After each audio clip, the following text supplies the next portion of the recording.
উমায়েরকে ডাক দিয়া কয়, শুনো যে তুমি সব জায়গায় যাইবা, তবে আব্দুল্লাহর ছেলে মুহাম্মদের কাছে যাইবা না। মুসআব চিন্তা করলেন ব্যাপার কি, আবু জাহেল সব জায়গায় যাইতে বলল, কিন্তু নবীজির কাছে কেন যাইতে নিষেধ দিল? মুসআব সে চিন্তা করলো, আচ্ছা দেখি তো আব্দুল্লাহর ছেলে মুহাম্মদের কাছে আছেটা কি।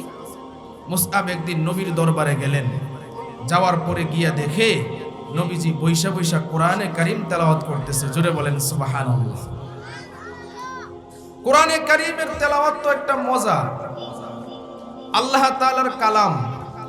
ইমাম সাহেব সব সময় নামাজে কোরআন তেলাওয়াত করে, সূরা ফাতিহা তেলাওয়াত করে, কেউ কি কোনোদিন বলছে যে বেমজা লাগে? কারণ এটা বেমজা লাগবে না। দেখবেন একটা গান অথবা গজল, যে কোনো কিছু বারবার শুনতে আর ভালো লাগে না, কিন্তু